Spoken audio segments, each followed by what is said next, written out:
Wendy and I are just, riffing and having a good time here behind the scenes. So welcome to Facebook groups.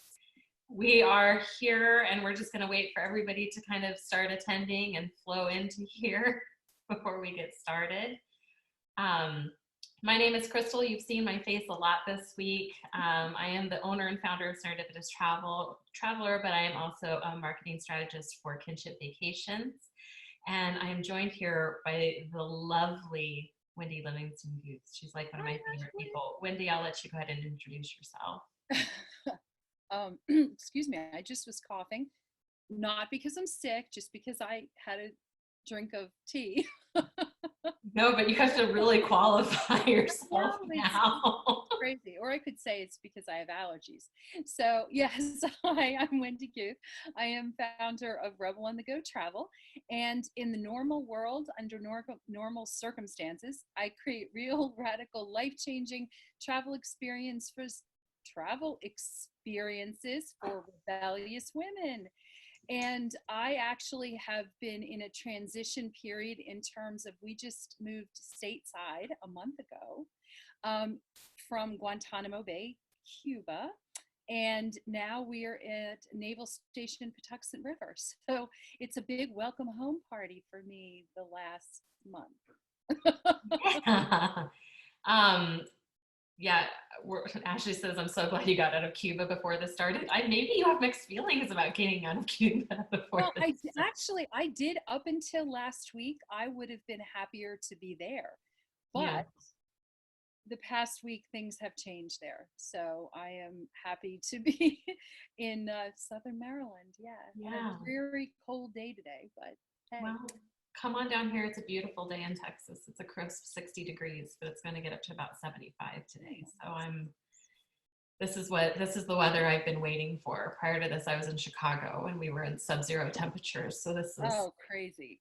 Like karma a little bit, I think, for life. So well, so today, Wendy and I are talking about Facebook group strategies. And if you caught our summit last December, we talked about Facebook groups and why they are a great strategy. And both Wendy and myself run Facebook groups. And so today we wanted to give you guys actual strategies that you can use to grow your groups and to grow engagement. So I'm going to share my screen now. And if y'all could just give me a thumbs up or something in the chat box to let me know you can see that, okay? Awesome. So Facebook group strategy. So today, the 5 things that we're going to talk about are the importance of niching in your group. And this has been a common theme this week, that you really should go super narrow with your niche.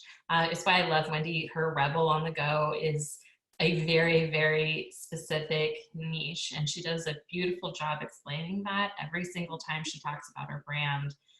You really do, because I watched her. She did an interview with Richard D'Ambrosio last week, and he asked who is her ideal client, and she doesn't flinch or hesitate. She knows very specifically who her client is, who is a rebel, and who's in her group. So she knows very specifically what to talk about. And then we're also going to talk about summits as a strategy. And Wendy's going to talk about that because she just ran a very successful summit in her Facebook group. What do you do in your group when you have it? And then we'll talk about how to actually grow your group. So, Wendy, take it away. Importance of niching. Well, yes, I am one of those vocal proponents that you can't niche, you can't niche down deep enough, as long as you know there are clients out there who you can serve. Mm-hmm. So, and I was one of those people. I was afraid of niching when I first entered the travel world. No. What do you mean? Oh no, I need to. Oh no. I can't serve everybody. And I don't actually want to. And the beauty of niching means that I have found my passion in my targeted audience and in my targeted, I have all these weird pop-ups. Sorry. You can't see them, but I do. So yeah, I cannot speak enough about niching. And I remember and it's actually almost 4 years that, not quite rebel on the go, but that I made that leap to the travel agency world. And I was going to focus on cruise ships. Okay, what does that mean? Right. What? Oh no, then I'm going to focus more specifically on river cruises or small cruise ships. Mm-hmm. What does that mean? What does that mean? No, it's Exactly. exactly because you're focusing on a product. And so that gives you no clear indication of who the client is, who do you want to serve in that capacity. And anybody that's ever been on a cruise ship knows that there's just like it's kind of like the military. You have every demographic and socioeconomic background all crammed into one small area. So it's just a little bit of everything. Exactly. And I realized that the most important thing, and I every day think about this: who is my ideal client? What is their pain point or pain points? Mm-hmm. And how does travel solve that pain point? And that is really what I've realized is the absolute, then that's what turns into your special sauce. Yeah. What makes that is actually what makes us each individual. I heard the analogy and that recently that two people own a bookstore. Okay. One person specializes in Christian books, very specific, very targeted. Mm-hmm. The other person does new age, yoga, spiritual. They both have bookstores, but they could not be any more different. Yeah. And all of a sudden in my head, that sort of crystallized how, I like that, crystallized. Sorry. That's okay. Oh, sometimes I'm like a 2-year-old with whatever, you know. Oh, and it crystallized what the travel industry and niching means. Yes. Yes, I use an ice cream analogy in our kinship group. I told everybody, I said, mint, either you can be mint chip or you can be strawberry sorbet, but you can't be both. And no, you can't be both, and they don't go together either. So you can't even say, well, I'm going to be a little bit of this or a little bit of that. They serve two completely different audiences. And mint chip never ever apologizes for not being strawberry sorbet, and strawberry sorbet never ever apologizes for not being mint chip. Like, oh, actually, that is fabulous. I love that. You cannot. And so when it comes to your Facebook groups, you want to niche down, because if you decide to go the route of, I'm going to open up a Facebook group, a generic travel Facebook group does not land well, because you have too many conflicting personalities and conflicting things going in there. So nobody really knows what your group is about. So they don't want to take the time to engage and join. Exactly. And I think that I have seen that groups like that end up being really just promotional. Hey, this is the sale, or hey, come here for a free offer. And I don't recommend that type of Facebook group. I would agree. In terms of long term, unless you are a travel advisor who really looks at discount travel. Yeah, but again, that's a very specific niche. You are a budget traveler. You are attracting a very specific type of travel, and you are going to be operating on a volume scale, not on a big ticket item sale. Exactly. And you can't be both. You can't be simultaneously a budget travel advisor and a luxury travel advisor. You can't. I don't think so. You confuse people. People run away from confusion. And so you would immediately confuse people right away. You're promoting too much of the wrong thing. Yeah. And so when it comes to niching for your Facebook group, it's also really important because you show up in more keyword searches, you have more engaged conversation. And that's how Wendy ends up getting a lot of attraction, because Rebel on the Go Travel, and what she talks about in her Facebook group description attracts a very specific Exactly. type of traveler. Exactly, exactly. And they, and Facebook gives you an opportunity, Mhm. whether it's the tags, whatever it is. And in terms of the content that I put into the group, also tags, keywords, all of that, Facebook tries to help you in a number of ways in that regard, which, hey, Absolutely. we'll take it. We'll take any win we can get Yes. with that. Yeah. Well, and if you can play by Facebook's rules, Facebook actually is a really easy medium to work in. Yes. When people complain about Facebook, it's usually because they're trying to not play by the rules. They're trying to do a little bit too much of everything. They're trying to be too promotional, which we know is almost kind Oh, of like the worst way to kind of engage on social media as a business. And so those are yes. the people that are getting slapped on the wrist. But if you are playing by the rules and you're doing all the things that you should be doing, Facebook is a community. It's a relationship building community.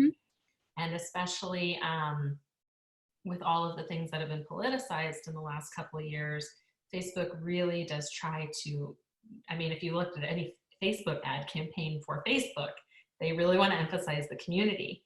So if you can maximize what Facebook wants, which is a community, you can build a really cool community of your own on Facebook, but go super narrow with your audience. And on mine, um, my Facebook group is the Serendipitous Squad, women looking for other women to travel with for girlfriend getaways, like very, very specific. This is That's for right. women. Hmm. It's the girlfriend getaway focus. So I don't put family travel opportunities. I don't talk about, unless it's a girlfriend getaway to Disney, we're not going to talk about Disney tips and tricks. We don't talk about, you know, caravanning with your family across the United States. And we don't talk about, Romantic getaways and no, we don't talk about honeymoon travel. We don't talk about, we don't even destiny. talk about a lot of sports travel or things like that. Like Mhm. a golf trip down the Rhine is something you wouldn't see in my group because I know my client, I know my audience, I know they're not interested in stuff like Right. that. And you can have multiple groups as well, which is something we had kind of talked about. Do you want to talk to that, Wendy?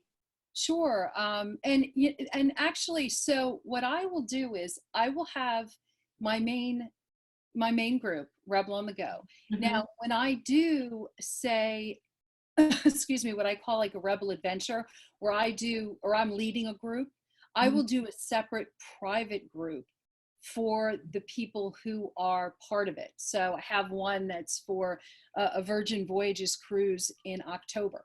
So we have a separate group, and in that group, I we'll post, we'll chat, we'll do things that's just really to keep the camaraderie and the bond going, so that we're just all the enthusiasm. We're all excited. We can't Yes. wait to go, that kind of thing. And for some people I know, they actually have multiple bigger groups. I say, Mm-hmm. God bless you. Um, that is, but I think that, but what I love about that is that, again, it's the laser focused niche and Mm-hmm. really honing in on what it is and knowing the audience well enough to know, well, I have enough to set up a separate group. And I have a feeling with good processes, and good processes in place, that might actually not be as difficult as or No, or yeah. well, and I would consider that even for my Serendipitous Squad group, Mhm. as it gets bigger, there are set. Ashley says, because I'm a nerd. There's nothing wrong with being a nerd. Oh no. It says my internet connection's unstable. So many people in the forum. So let us know if you guys can hear us still and if we're back. Um, You're back. I hear you. okay, good. No, I love targeted niches because even in girlfriend getaways, there are, moms that are needing a breakaway from their kids. That's a very specific subset.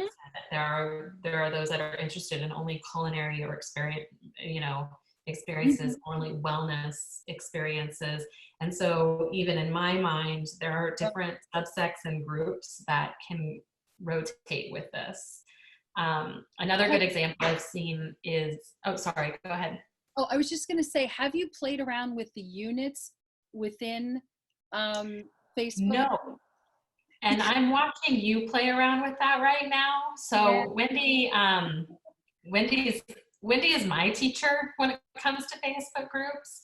So I am watching Wendy play around, and I think it's a really interesting way to, again, you can kind of start to see who's participating and who's engaging with different units in your group to see if that's a large enough audience that you can turn into a subset later on.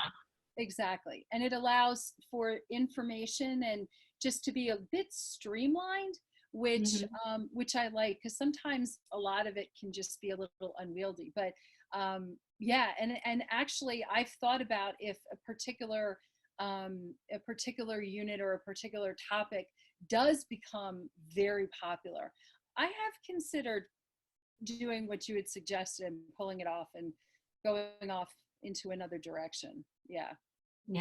So I really like that, which kind of leads us, because the person, what she's doing her units on, summits as a strategy. Yeah. This is so cool. Wendy and I really geeked out for a long time, a couple weeks ago, talking about this. And I'm going to let her take it off because this is her baby. But she did this amazing summit, and I'll let her talk more about it, but that really launched to help grow her group. So talk about that, Wendy. I am absolutely ecstatic to talk about that. So, it was interesting because right now I'm actually rerunning the summit with a slightly different twist. But before I get into that, so back in probably November, I had this idea that I wanted to do something to grow the group and my list. Because really, while you have a group, you must have a list and you must have all the names on the list. Okay. So I wanted to do something that was different. And with Rebel on the Go, I look at travel as a tool to create transformation or to create change for midlife women. So I sat down and I pondered what are the issues or what are the things that midlife women really are thinking about right now? And out of that came Because I Can, a powerful woman's guide to creating the life she wants in 2020. And I've now added to that beyond 2020 because, anyway, so, and I thought about, it's creating any life we want right now. How to escape the kids and hide in the bathroom, something like that. But yeah, exactly. I did it. Yeah. Ashley said it's like what we were talking about yesterday. Her group is more about lifestyle with travel as a bonus, which is just absolutely brilliant. And I think that that's something, it's a key component a lot of travel advisors are missing. Exactly. Is that we think we sell a product, and we don't. We sell ourselves, giving that we are selling ourselves as a portal to a specific type of experience of that travel. Exactly. Unless you are with, I don't know, American Express or AAA or something of that, where you're actually part of somebody else's brand. All we have is our own brand and our ability to create know, like, and trust. And that is one of the things. So what I thought about the summit, I was like, so what are the things? Overcoming overwhelm, overcoming some health issues, feeling sexy again, thinking about becoming an entrepreneur or changing jobs. And I ended up only having one supplier as part of this. And I ended up having Heidi Sheldon with Back Roads because she personally is just an amazing woman. And the product in this case is so so synonymous with what Mhm. my vision, what my brand is. So yeah, and I ended up over the course. It was supposed to be 5 days, 15 speakers. I ended up adding a day at the last minute. So it was 6 days, Mhm. 18 speakers, and they were really interviews. And I interviewed everyone ahead of time. And then the beauty of doing this is you select individuals who are in complementary areas. So, it's not that you would have, say, most likely, not like you would have another travel advisor, unless that was some sort of a complementary, you're creating something complementary. Maybe if you're doing something for busy moms, you have the girls getaway, but then you also have, say, Disney, something like that. But Mhm. that doesn't conflict, because that is critical. Right. Also, the key thing is you are then asking that person who you're interviewing to share with their list. Mhm. That is the critical piece. So even if you have a small list, a person may have a big list. One of the women on my who I interviewed has 250,000 Facebook followers, Mhm. and her target audience, midlife women. So they all were then exposed to Rebel on the Go. So in a nutshell, I doubled my list, Mhm. and I almost doubled, not quite doubled, my Facebook. And since then, and unfortunately, it ended just as COVID flared up. Mhm. Um, so I wasn't able to do a lot of the post marketing that I intended to do, but that's okay. They're on my list. They're continuing to be warmed regularly. And for anyone who's not in the Facebook group, I continue to invite them. And I understand that not everyone is into Facebook or into groups, Mhm. but I try to give them, so having actually a newsletter or an e-zine also is a very compatible piece. Mhm. So I strongly suggest that if it's something that works with your niche, I will say that summits are kind of sweat equity. It Yeah. doesn't cost much to do it, except if you want to run Facebook ads, but it's time consuming. It's a lot of, I mean, Oh yeah, Ashley's like, sure are. yeah, Yeah, sure you are, because know, we're in the summit, and exactly. I keep telling myself if I could just get through this week, I too can survive COVID-19 quarantine with my family. Exactly. Um, So I'm also wearing yeah. makeup for the third day in a row, so it's kind of an amazing moment. No, they are a lot of work. It's a lot of behind the scenes coordination. You have to promote the summit. So launching the summit, there's a right way to launch it. Mhm. Wendy created this amazing guide, and we're going to email it to all the participants of the summit, all the participants today. If you're catching us on the replay, reach out to me, tag yourself on the Facebook group in the comments saying, I want that. I'll make sure I get a copy of it to you as well. Yeah. But she made this amazing guide of, it's like just an amazing kind of flow chart of kind of like the step-by-step of what we look like, what it looks like to put on a summit. And if anyone has any follow-up questions to that, I'm happy to answer them. Just go to the group and fire Yeah. away.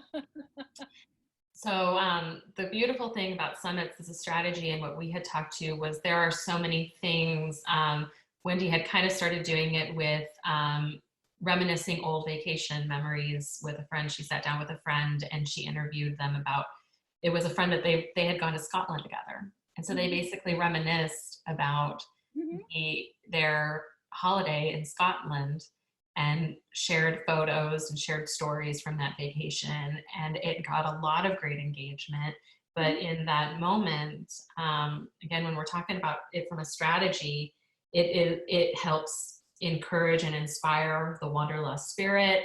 immediately people were commenting on there because I was following along. People are commenting like, oh, now I want to go to Scotland, or man, now I want to travel with Wendy. Kills two birds with one stone. So there's just so many amazing things that can do that. And she's doing it in a non-salesy way. She is authentic in herself. And so we had talked about all the potentials that it has in Serendipitous Traveler. And so all the amazing girlfriend getaway opportunities you could come in and kind of like virtually take people through right now. Just so many cool things that you can do with a summit idea as it speaks to your niche. And so the idea is to cross promote something. So think about, again, know who your audience is, know who your ideal client is, and reach out to other people that also serve that community that maybe aren't in the travel space. And maybe they are, and you're just looking at this as an opportunity to collaborate and cross promote each other. I mean, even when Wendy was doing her summit, I was promoting her summit in my Facebook group because there are plenty of people. Yes, that's because exactly. we want to funnel my members, because it's not about, am I scared that Wendy's going to get my clients? No, and it's absolutely. not about Wendy's gonna steal my clients either. I'm there in service of my audience. My audience would totally dig this summit. Exactly. And so it is absolutely of service to them. And I know that there were a few people that signed up and filtered over. I didn't track how many at all though. Yeah, and I think that that's actually a great point, that one of the things that a lot of this comes out is that it's not competition. It's not competition at all. It's all about collaboration. Yes. And one of the things that I think the more that we all can be creative and collaborative, the more we can actually come out the other end better off. I agree. And I think especially with summits, there's so much potential, just like this summit, just like the different, there's so many different topics and ideas that can be generated. And I think it takes just sitting down and brainstorming. Yes. And, the beauty also can be, and this is one of the things that I will do it, probably do summit again, is that you can also do pop-up Facebook groups that are, and actually I think, isn't this one a pop-up, or is it we did not do a pop-up for this one. We did a pop-up for our last virtual summit. We're actually doing a split test. So this is our split A/B test on engagement, by the way, you guys. Very cool. So you get a behind the scenes of, we're running the summit. Right now we are asking everybody to join our travel advisor training and mentorship group. Perfect. And it is absolutely a collaborative. It's a great community to be a part of. You guys, if we're being like completely forthright and transparent, it's a good way for us to filter people into our Facebook group, to build know, like, and trust, and get you a part of our community. All of those things are in place in the back of our minds. It's a really cool opportunity. Same for our travel businesses. I invite women who look for girlfriend getaways and want to engage about lifestyle things, about real life things, but also I'm front of mind and I'm live in front of that group all the time. And I talk about, hey, when you're thinking about travel, why don't you give me a call? Because yes, eventually somebody thinks, I want to do travel. Oh, I happen to know. Yeah. Well, and that was one of the things, because I am in your group. And when I immediately think about your group, I think about this with Ashley as well, that you do a lot with Facebook Lives. Yeah. And which is fantastic. I tend to lean more toward Facebook premieres, but you are out there and you're visible, and that is how people warm to you.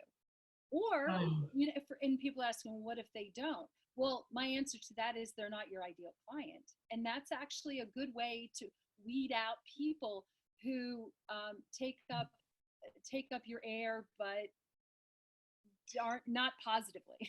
Emotional sucking vampires is what I call them. Emotional sucking vampires. And we don't want any of those. No, we don't want those. Not at all. But video is just, and Wendy says she doesn't do live. She does premieres where she records herself on video and then she premieres it, which which launches it as a live. Exactly. And so it looks like she's going live all the time in her group.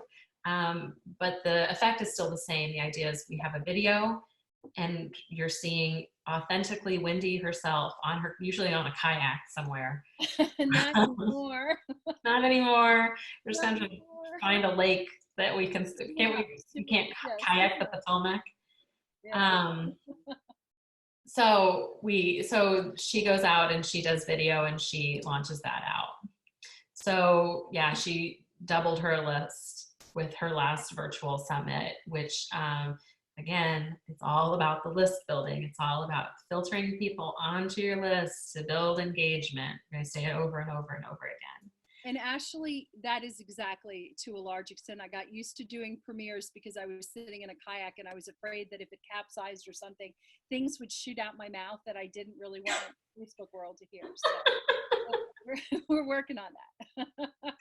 So, yeah, and actually, these are really I think the absolute most important pieces of the group. And yes, and I think that you do such a fantastic job of consistency. Like I said, I see you popping up all the time with your lives, and that is so important.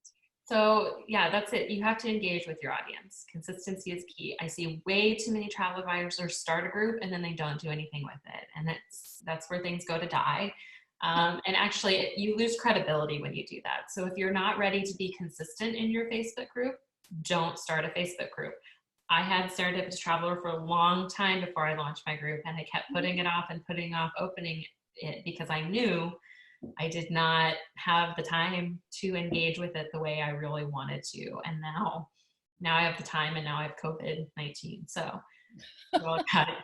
Well, in a way, it's yes. And in a way, I think that the groups are such an amazing form of you creating a community. Yeah. And you're also helping with isolation, with loneliness, with a lot of the emotions that people are feeling right now. So yeah, I think actually now is a wonderful time to really, yes, look at your niche and figure out and block off the time and figure out what you want to present as your own to, I guess to the Facebook world. Actually, it's to the whole world. It's to the whole world. So Judy says, my issues with niche is that I love too many products and vendors. What would you tell her to help her narrow it a bit? So actually, the niche has much less to do with your product and your vendor. Who is the individual person that you are? Who is your ideal client? And is your ideal client someone, say Seabourn, for example? Well, what really does that mean?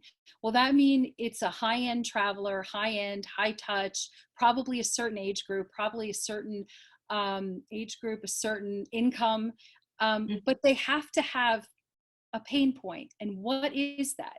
Why is it that they're traveling? Is it because they want to remain connected with their significant other?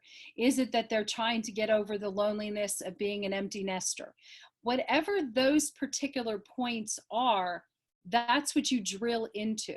So for me, I do talk a lot about, midlife women. They feel lost, lonely, and invisible. Mm-hmm. So we do talk a lot about things like that, how to not feel invisible.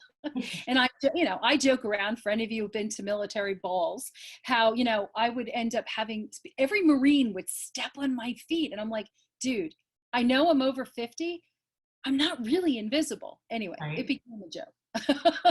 But so really, it's not as much about the products or the vendors as the person the individual person that you're serving. Does that make sense? What is it that what products and vendors would best suit them? And so it's not even about finding, because here's the thing too, travel advisors are the worst at bright and shiny syndrome. that river cruise in Mekong looks amazing, and that African safari looks amazing, and so does that trip to Scotland and that Napa Valley trip, Right. and oh my gosh, that Backroads culinary tour and that cycling across the Grand Canyon. All of these look really, really all of it looks really, really good. And we want to present it with our audience because we think that this is amazing. So we think that everybody will think this is amazing.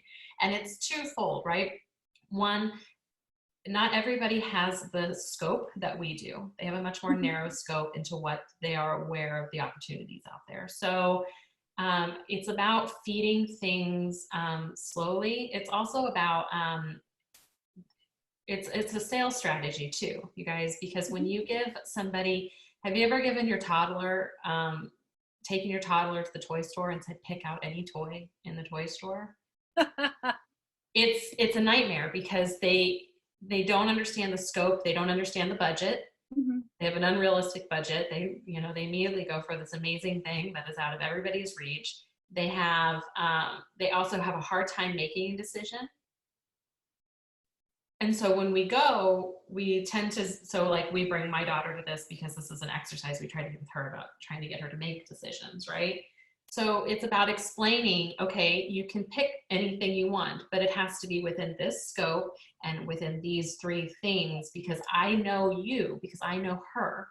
I know that we're not going to go down the Lego aisle. She's not interested in any of that. We're going to go straight to the Peppa Pig toys. We're going to say, all right, you like Peppa Pig, we want you to like pick within your budget between these smaller things.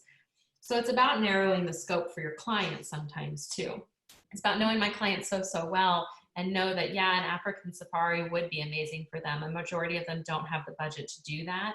And they certainly don't have the budget or won't necessarily make the financial commitment as a single woman or as a woman who is even married, who would just leave. If they're going to make a $14,000 travel commitment, it's going to be as a family unit. They're not going to do that singularly themselves. So offering that as a choice wouldn't make a lot of sense. Now they might commit to a $5,000 or $6,000 Christmas river cruise, but it's because they know that their family has no interest in doing that with them. There's all these like things that narrow that scope for me, but it's about really knowing my client and knowing what I can do with it. So yeah, Judy, you're not the only one that struggles with that. That's a common struggle, I think. And if I could add, actually, that one of the things that I have found is that my Facebook group is a feeding ground for market research. Yes. I feel empowered to drop questions like, what do you think about this? What do you think about that? And because my group is tailored such that I know that the responses I'm getting are in a lot of times from ideal clients. So I have been able to really use the questions that I asked. They may seem very innocuous and, she wants to know about whatever, but really what I'm actually doing is collecting information. And one of the areas that I will start, I've been broaching the whole concept of daydreaming and just allowing yourself, and I'm looking at it from a purely, at this point, a mental health angle, but I'm going to start asking, is it too soon to think about travel? Is it too soon? Yes. And I feel comfortable that I can ask that in my Facebook group because I think that we've already built a rapport, a relationship, and I feel they trust me, and I hear from them. I get pushback. I actually had tried to do something. It was about a year and a half ago, where I did these rebel deals, and I got a couple of messages like, "What are you doing? You're not selling. What are you doing?" And I was like, "Okay, I won't be doing that." So so I'm going to broach the whole, when is it too soon? And I feel much more comfortable saying that and doing that in my group than I say in my newsletter. Yes. And so, and the way I speak to my newsletter audience is different than the way I speak to my group audience. There's some intersect and there's some overlap, but the newsletter is a much more polished and not much more, I don't want to say professional because we talk about a lot of the same stuff there too, but it's a little bit more formal maybe. Less And raw. yeah, something, but then the group is a lot more laid back, a lot more relaxed, a lot more, sometimes I might drop a swear word every once in a while in my group, but it just, a little bit more of my personality comes through, a little bit more relaxed, because that's the group I want to build the affinity with, because I want to encourage them to engage with one another, Mm-hmm. which, so, and it takes a while to do that too. I want to say I've not had my group, I've had my group for about 9 months now, maybe 10 months. They are just now starting to be comfortable enough to engage with one another and things and post independently of me posting in the group. Mm-hmm. So a Facebook group is a long marketing strategy. It's a long game. Unless you have people that already know each other really well, already in the group engaging with one another. I don't know how you found it, Wendy, but I know for me, it's a lot of me at first, and Oh yeah. then I start to get the engagement. Well, and for me, I still have it set that that posts come through me first It's initially. still set that way for me as well. Okay. Yeah. So, and sometimes I think that may slow up some of the engagement or inhibit some of the engagement, but I'm okay with that. And I think like for you, you're looking to create um, groups that want to travel together. Mm-hmm. So I'm not necessarily doing that. So I think Mm-hmm. our goals may be slightly different in that. Different. But Mm-hmm. yeah, but and it's actually fantastic that you do have the engagement amongst your members. And the interesting thing is that I had a coach who told me that you drop things like, and I try to do this, like I will say things, hey, all you rebels, can I get a rebel yell? And to me, that would like, ooh, yuck. But I got to tell you, the ooh, yuck works because it builds that cohesion. Like, hey, we're part of this group. We're part of Yep. kind of thing. For me, it's hey serendipitous squad members. Okay. Hey serendipitous squad. SSMs? No. Yeah. Yeah. SSM. SSMs, serendipitous squad members. And it was like a joke, like when you get the email invite, like, oh hey, you're a part of the squad, welcome to the squad. It's we wear pink on Fridays. Just kidding. You can wear whatever you want. But it's just like it's a thing. Like now you're a part of our community, you're a part of our group. And that's the whole Exactly. point, is that we want somebody to feel like they're part of the group. And then I've had a few people actually start adding their friends, like, hey, this is pretty funny or pretty neat, Exactly. you should be a part of this and really see. So have you done a campaign around that yet? Not yet. That's something I'm playing with a little bit right now. And so I did a giveaway asking people to invite things. That didn't go well in my group, I'll be honest, but I think I also might have done it a little bit too soon. And I Okay. don't think so. I would love to hear your thoughts on that. So I did a campaign I guess it was, well, last year, and it rounded, but it was around give the gift of travel. Mm-hmm. And I put it out there as, hey, who do you most want to travel with? Well, invite the person to the group. Mm-hmm. And I ended up getting, I actually, that was about, it was a 12% increase. So, which is terrific. And yeah, it went over well. And I did do a bit of a giveaway. I said, whoever does, I will put their name in a hat and I'll do a drawing. And I do like sarongs, or I think I usually give away sarongs because that's my big travel thing. Everyone should travel with a sarong. Yes. So anyway, but it really brought in some it brought in really good new life, which is also what you want. It's great to have, the same old, but and I love people who have a loyalty or have been there, but just having a little bit of new life just brings a new energy, which Yep. is terrific. I love that as well. Yeah. So how do I grow my Facebook group? And so we're going to kind of rapid fire a lot of ideas here, but Wendy just gave a good one for like the giveaway thing and running a campaign around that. What else do you do, Wendy? Okay, so yes, I very much promote on my business page. And actually, whenever you do anything, you have a call to action. And at this point, my call to action directs, everything is directed to the Facebook group. Yes. Now, right now, I do it a little differently in that if you have a free offer or an irresistible offer or whatever you want to call it, right now, my summit is my free offer. And for anyone who wants to hear any of these interviews, they need to actually go into the group. So I get their email address as they go to the landing page, and then they go to the group, and then they're in. So that has been very effective.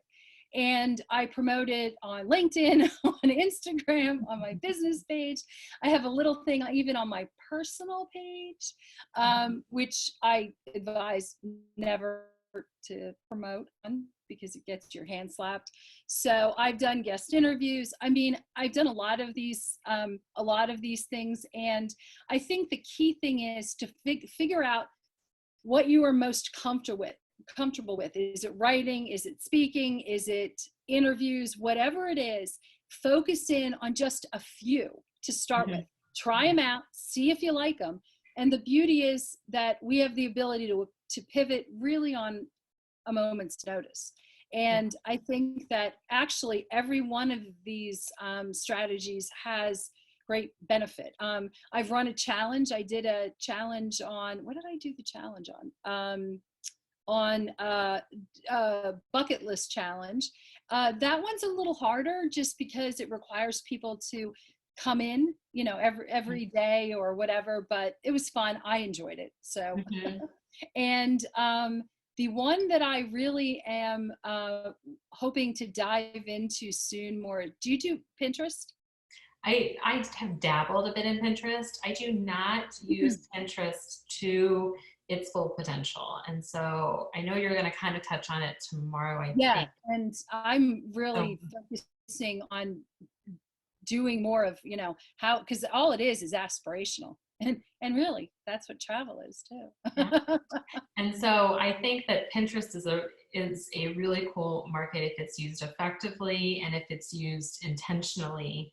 And Ashley and I have even talked about this from the kinship side, is how are we, what missed potential avenues are we are we using right now?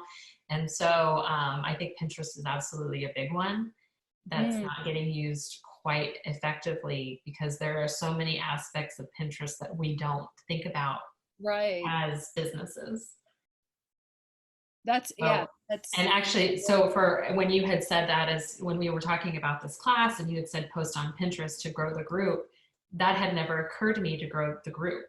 I have always driven it for blog posts and to run for SEO for my website, but had never driven people with it for my group. So you better believe that's something that I'm playing around with. It's, I do think that the call to action is so important.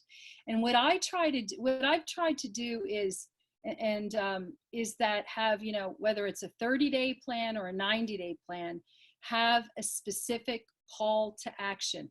Everything is funneled that way for a certain period of time.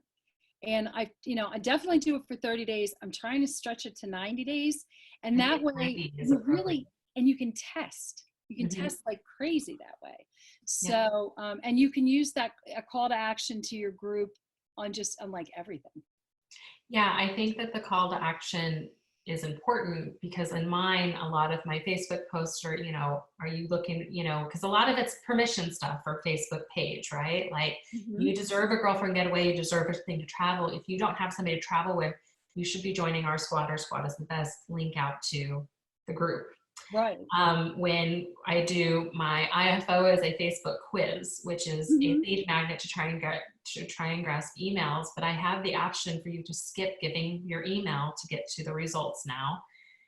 So you can still get to the results, but at the bottom of the results, it is, hey, a girlfriend getaway sound really great, but you don't have a group of women to travel with. Join our serendipitous squad. So even on the results, if you opt out of the first opt-in to give me your information for your list, there is a second capture there to try and filter people into my Facebook group. Okay. And then when you join the group, I ask for your email address. I make it very clear that it is optional. Would you like to receive weekly updates for us? And I would say 90% of the time they opt in for the newsletter as well that way.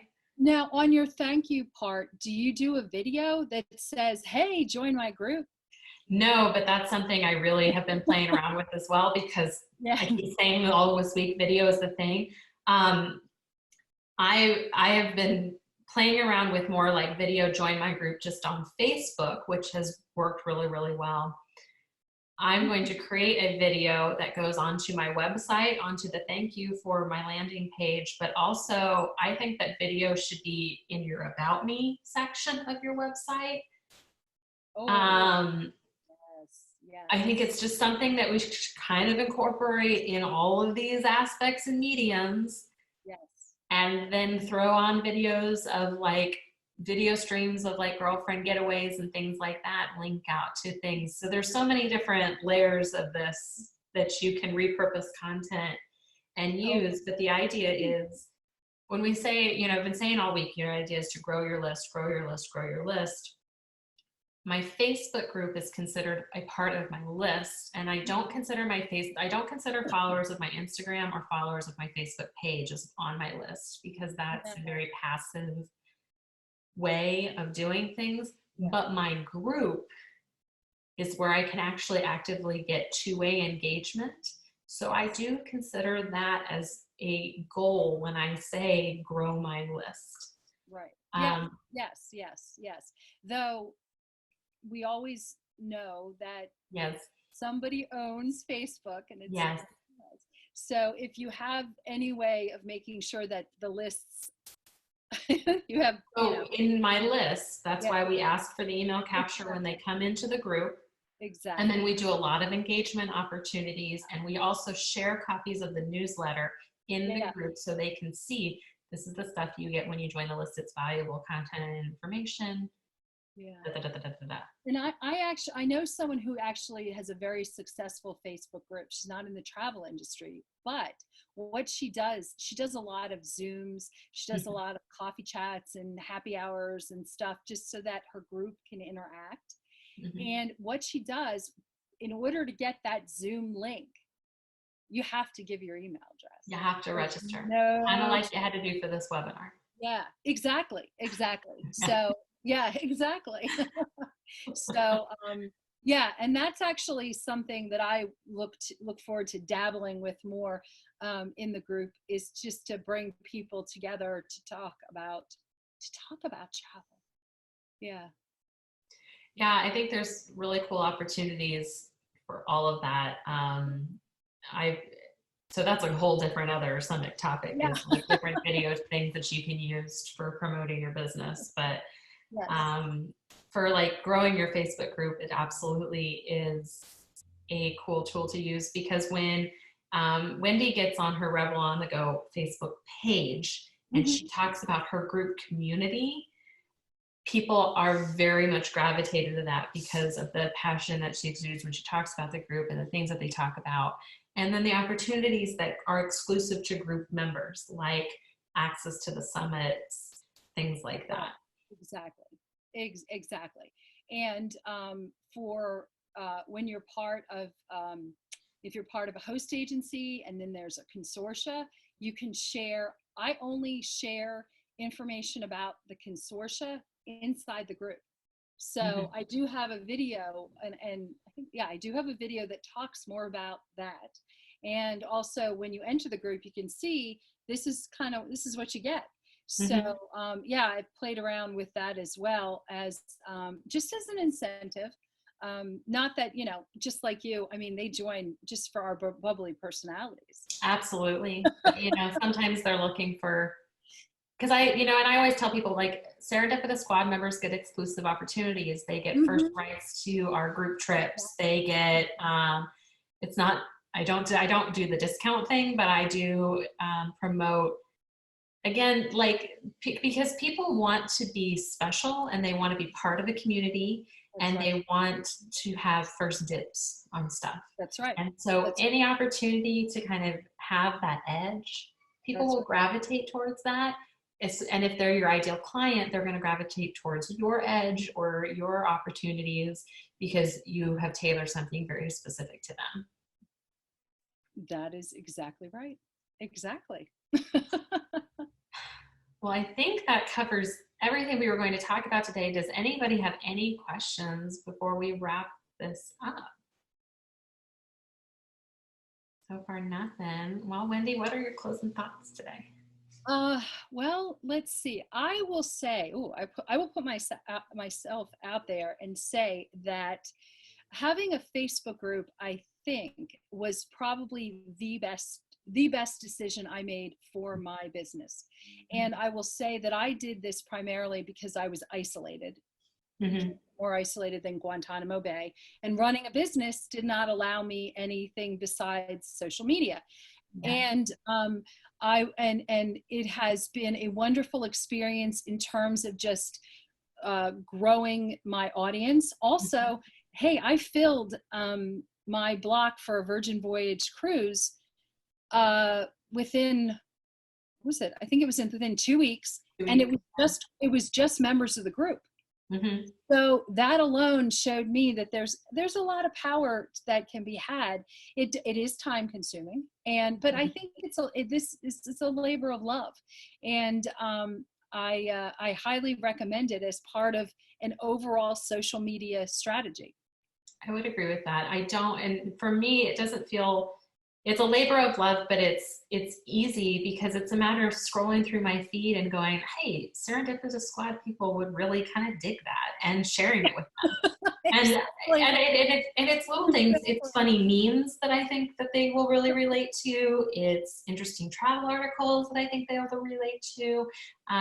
It's very little sales stuff. And there are things that I've tested out. Like, I launched a group trip opportunity in there. It totally fell flat in the group. But I think from learning about that, my group had only been open 3 months.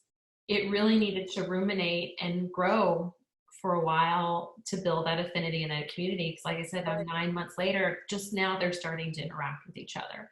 So it's learning those things in the trials and testing out of your group on whether or not, that's how you know whether this is going to be a success or not. So if you're going to open up your Facebook group, Wendy says a 90-day strategy, but I think a group it's a 90-day call to action strategy, but it's a year-long, like, it's years. Yeah. This is a years of building this community and this thing and letting it grow. No.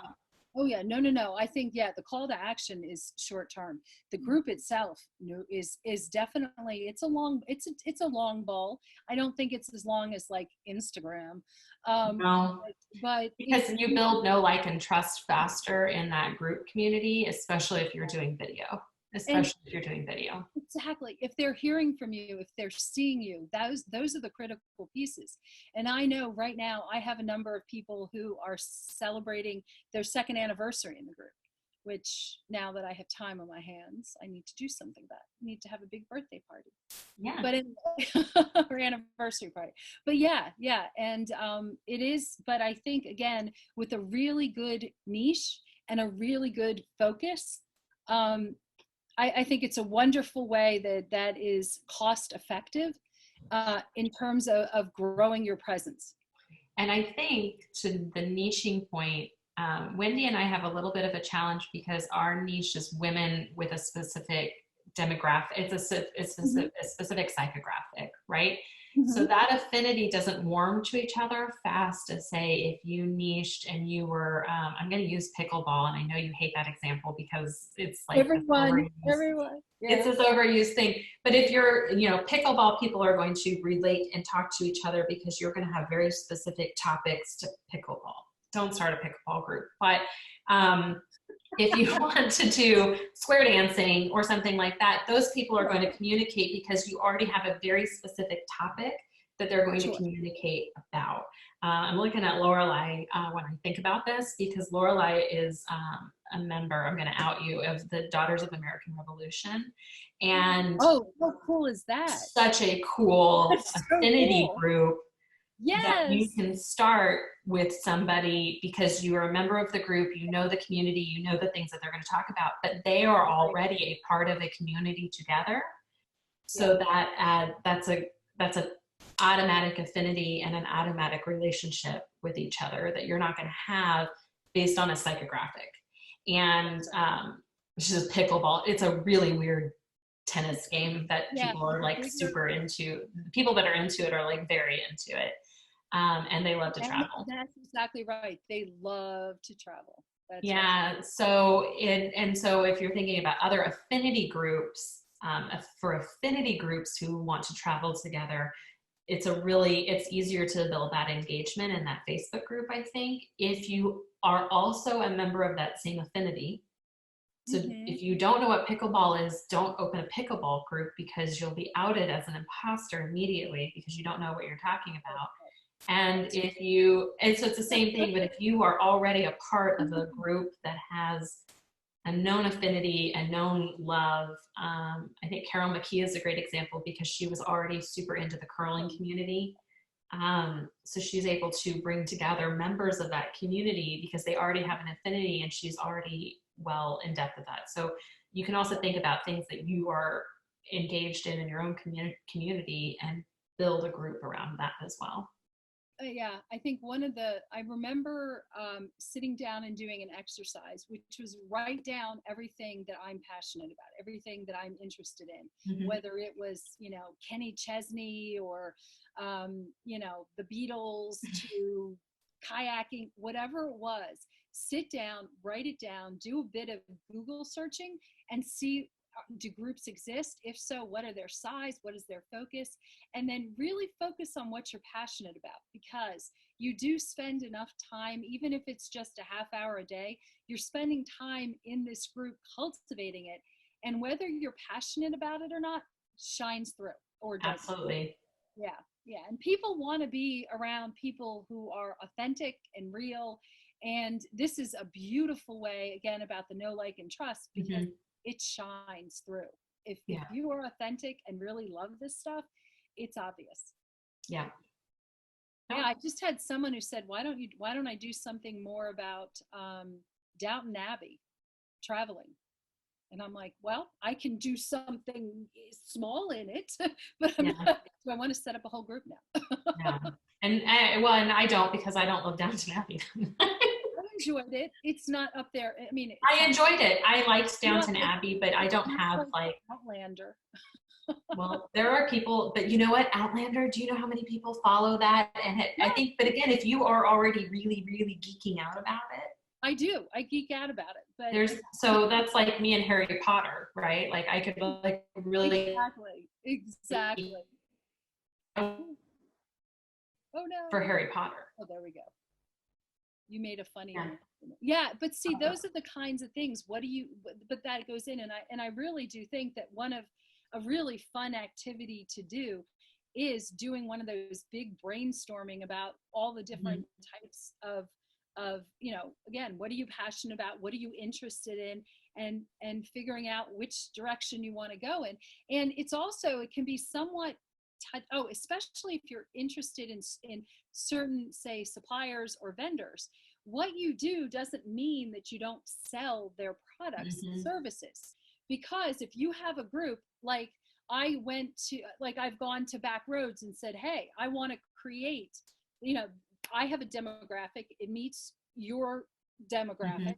Let's create something that works for both of us. And you can also do that. And especially if you have a group that has, well, active members. It doesn't have to be a very huge group, but you can easily show how active your members are. And that's the key. Yep. Nope. I think that's all good points. All right, Miss Wendy. Well, thanks so much. And thank you everybody for joining us today. We are Wednesday, so we're like halfway through the week, which means we're more than halfway through the summit. And this afternoon, well, it's going to be afternoon for us Midwestern and East Coast people, but later this morning for you Pacific Coast people, we're going to talk about business systems and operations this afternoon with Ashley McCoy. I need that badly. Yeah, I'm going to be tuning into that as well. I think that's all of us need a little bit of tweaks in our back end of things, and what a perfect time to be taking a look at that. All right, well, thanks so much, everybody. Have a great day, and we'll talk to you soon. Bye.